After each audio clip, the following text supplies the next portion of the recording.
Baik, selamat pagi rekan-rekan mahasiswa yang mengambil mata kuliah Cloud Computing. Selamat bertemu kembali dalam perkuliahan daring setelah beberapa hari kita libur dalam rangka Hari Raya Idul Fitri. Saya ucapkan selamat merayakan Hari Raya Idul Fitri 1441 Hijriah bagi yang merayakan. Untuk semuanya, minal aidin wal faidin, mohon maaf lahir dan batin. Kita sudah sampai ke materi yang ke-12, di mana saat ini kita hanya mereview materi pasca UTS ya. Jadi hari ini tidak ada quiz yang Anda kerjakan. Sifatnya adalah mengingatkan kembali materi-materi yang sudah saya jelaskan. Namun saya tidak akan menjelaskan secara detail. Untuk detailnya silahkan Anda ulangi, buka penjelasan video tiap materinya, kemudian slide-nya silahkan dibuka materi dari setelah UTS ya. Nah, kemudian minggu depan itu kita akan quiz latihan soal-soal ya. Untuk UAS-nya ada 75 soal ya, latihannya ya. Tapi nanti di ujiannya itu sekitar 50 soal. Silakan Anda pelajari semua materi pasca UTS yang telah saya jelaskan, dan juga soal-soalnya yang juga akan mirip sama dengan yang sudah dikerjakan dalam quiz-quiz sebelumnya. Baik, mari kita langsung mulai materinya. Materinya adalah tentang review dari pasca TS dari bahasa dan otomata. Merupakan materi yang ke-12. Kita mulai dari materi yang ke-6. Di situ kita membahas ekspresi reguler, otomata dan teori bahasa formal. Nah, di situ disebutkan bahwa penerapan ekspresi reguler itu diantaranya membahas ya, sebuah bahasa dinyatakan reguler jika terdapat finite state automata atau FSA ya, yang dapat menerimanya. Kemudian ekspresi reguler biasanya disebut dengan ER. Ini memungkinkan mendefinisikan bahasa-bahasa. Ekspresi reguler itu memberikan suatu pola atau template untuk untai atau string dari satu bahasa. Untai yang menyusun satu bahasa reguler akan cocok dengan pola bahasa itu. Nah, kemudian pada pertemuan berikutnya, materi yang ke-7, itu kita membahas tentang aturan produksi untuk satu finite state automata atau FSA. Di sana kita membahas tentang tata bahasa reguler atau FSA. Tata bahasa reguler atau FSA ini bisa kita konstruksi dengan ekspresi reguler dan aturan produksi. Aturan produksi bahasa reguler ini adalah sebuah automata berhingga mengekspresikan sebuah bahasa sebagai himpunan semua untai yang menggerakkannya dari state awal ke salah satu state yang diterimanya atau himpunan state akhir. Nah, pada materi yang ke-8 itu kita membahas tentang pohon penurunan ya.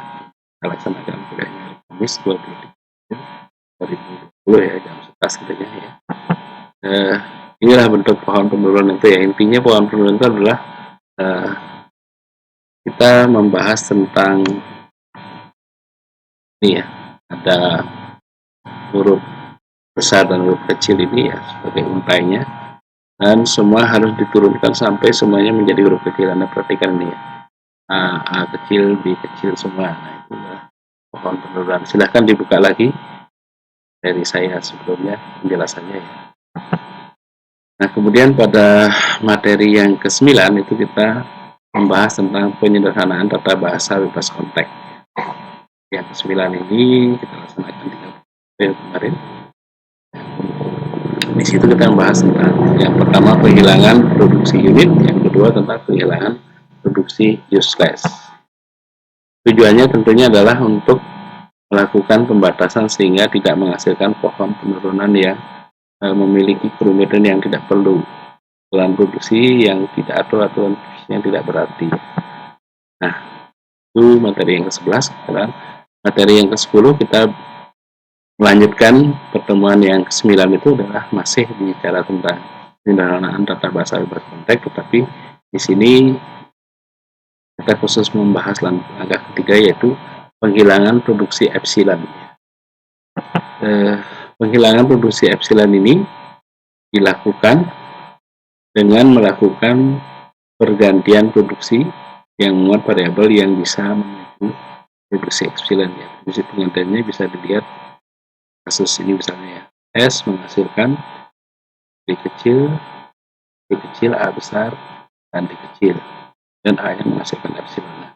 Tulisan kasus di atas, ya, A itu adalah nullable, ya, tidak menghasilkan apa-apa, ya, epsilon, ya, serta A itu menghasilkan epsilon ini adalah satu-satunya produksi dari A. Maka variabel A ini bisa ditiadakan karena ada hasilnya, ya, hasil penyederhanaan tata bahasa bebas konteksnya menjadi S cukup menghasilkan B, C, D saja, ya, A ini sudah dihilangkan. Itu contoh penghilangan epsilon. Silahkan dibaca lagi penjelasan saya sebelumnya dan slide-nya. Nah, pada pertemuan materi yang ke-11 itu kita sudah tidak membahas materi juga, ya, cukup latihan soal-soal dalam bentuk video yang saya jelaskan. Antaranya itu tampilannya adalah seperti ini, ya, misalnya. Nah, ini kita klik kemarin di sini, di link ini, ya, kita pasti sudah mengklik. Kemudian ini yang dibahas dalam video tersebut, ya. Misalnya bentuknya adalah produksi rest sebagai berikut. Ini nanti di dalam video tersebut dijelaskan bagaimana sampai menemukan bentuk sederhananya, gitu, ya.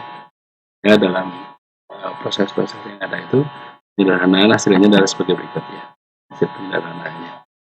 Itu yang dibahas dalam video itu, lebih mungkin hampir 1 jaman, ya. Silahkan diulangi, diputar videonya, di linknya, karena akan banyak soal-soal yang akan saya munculkan dari video tersebut, ya.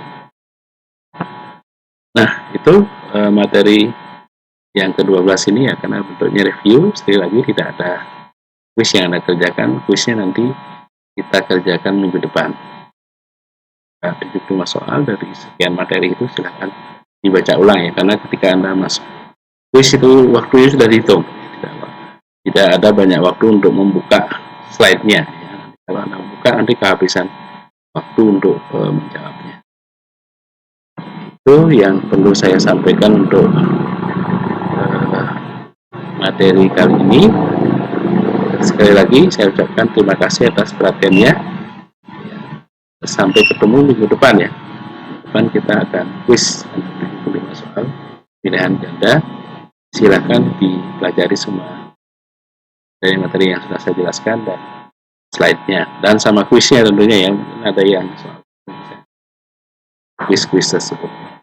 Baik, saya kira demikian. Terima kasih atas perhatiannya. Selamat pagi.